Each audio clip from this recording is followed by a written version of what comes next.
Hello, boys and girls. It's Miss Emily again with another read aloud.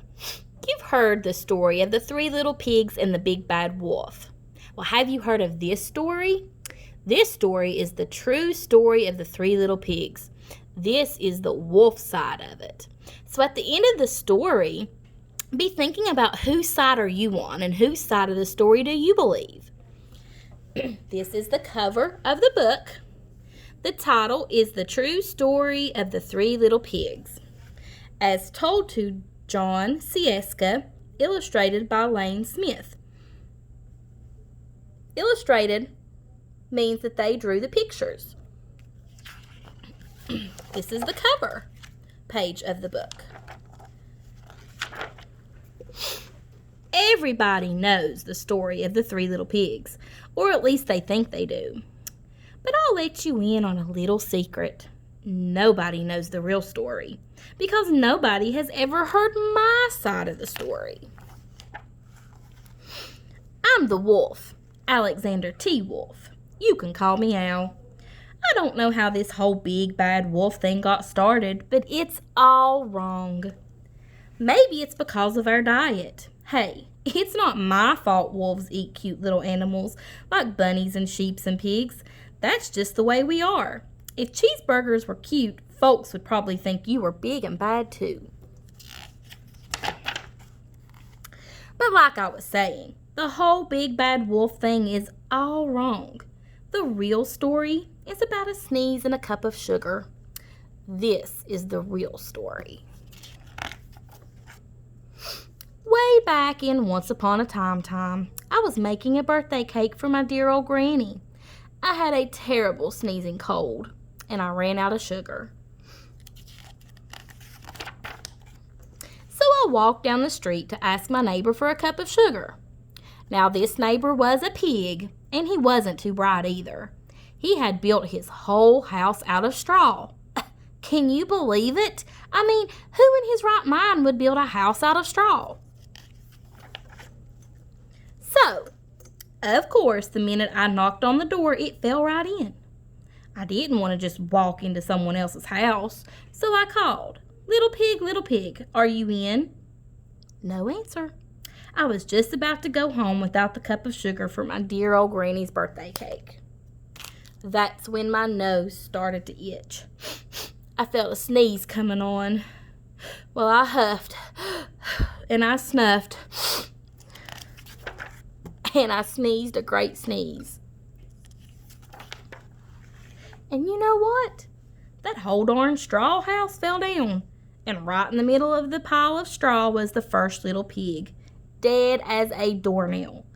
He had been home the whole time. It seemed like a shame to leave a perfectly good ham dinner lying there in the straw. So I ate it up. Think of it as a big cheeseburger just lying there. I was feeling a little better, but I still didn't have my cup of sugar, so I went to the next neighbor's house.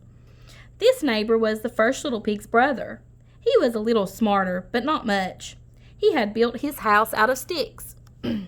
I rang the bell on the stick house. Nobody answered. I called, Mr. Pig, are you in?" He yelled back, "Go away, wolf. You can't come in. I'm shaving the hairs on my chinny chin."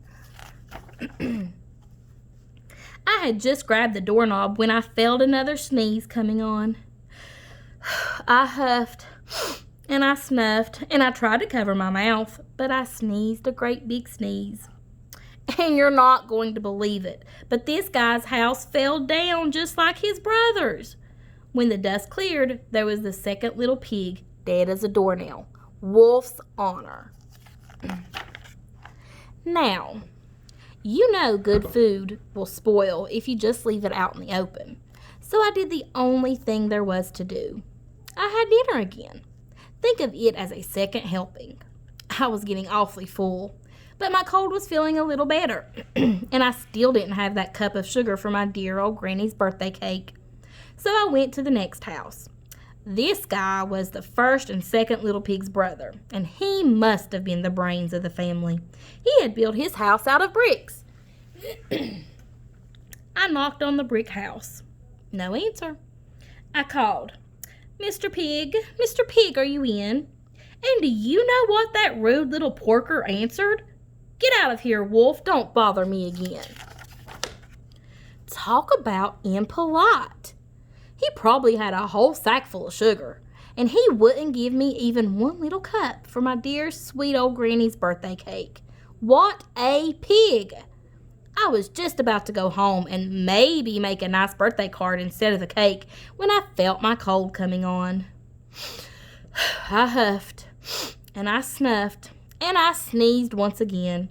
Then the third little pig yelled, and your old granny can sit on a pin. Uh-oh, what do you think's going to happen? Now, I'm usually a pretty calm fellow, but when somebody talks about my granny like that, I go a little crazy. When the cops drove up, of course I was trying to break down this pig's door, and the whole time I was huffing and puffing and sneezing and making a real scene. The rest, as they say, is history. The news reporters found out about the 2 pigs I had for dinner. They figured a sick guy going to borrow a cup of sugar didn't sound very exciting. So they jazzed up the story with all of that huff and puff and blow your house down, and they made me the big bad wolf. That's it. The real story.